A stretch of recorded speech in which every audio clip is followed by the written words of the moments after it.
To make the lined paper, open Microsoft Document and choose the underline font setting and just press the spacebar continuously.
Here I printed the lines on a colored paper.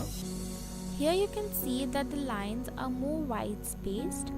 You can do that simply by increasing or decreasing the font size. This way you can get the desired size strip.